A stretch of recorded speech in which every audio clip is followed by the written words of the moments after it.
بسم الله الرحمن الرحيم مدحوينها دولة بنتلان مدن سعيد عبد الله دني waxaa uu ka qayb galay kulan golaha wada tashiga qaran ee doorashooyinka uu la qaatay wakiilada beesha caalamka ee Soomaaliya waxaa ka qayb galay ra'iisul wasaaraha dowladda federaalka Soomaaliya iyo madaxweynayaasha dowladaha xubnaha ka ah dowladda federaalka Soomaaliya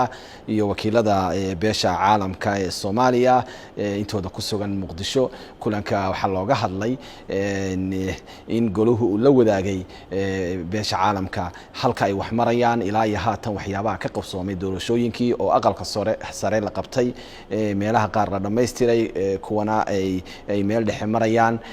lana rajeynayo Hirshabeellana inay dhawaan ay ka bilowdaan doorashooyinka aqalka sare intaasi kadib waxa goluhu sidoo kale uu warbixin la wadaagay beesha caalamka ku saabsan shirarkii soo dhamaaday iyo waxyaabihii u qabsoomay habraacyadii lagu heshiiyay iyo sida ay u dhacayso doorashooyinka golaha shacabka iyo waxyaabaha loo baahan yahay oo ugu horeyso dhaqaalihii loogu talagalay in beesha caalamka ay ku taageerto doorashada inta aan wali la helin in la helo sida ugu dhaqsiyaha badan si doorashada hore loogu sii wado waxa kale oo laga hadlay amniga doorashada amniga ergooyinka maadaama dad badan la isu keenayo ay codeynayaan iyo waliba qoondada haweenka madaxda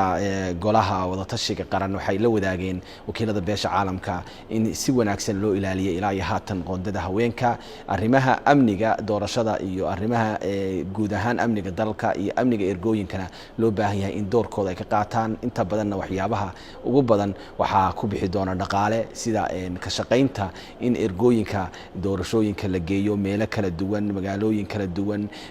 in meelaha qaar amniga uu u baahan yahay in aad loo xoojiyo taasoo dabcan ina dhaqaale ku kici doonta si aad qoto dheer ayaa looga wada hadlay sidii loo dardargelin lahaa hanaanka doorashada beesha caalamkuna waa ay bogaadisay sida ay u socdaan doorashooyinku iyana waxa laga rajeynayaa in ay doorkooda ka qaataan kulankana waxa uu qayb ka ahaa kulamadii golaha wada tashiga qaranku uu la yeelanayay dhinacyada ay khusayso arrimaha doorashooyinka waxaana ku soo dhamaaday guul iyo fakarad aad ba mahadsantiin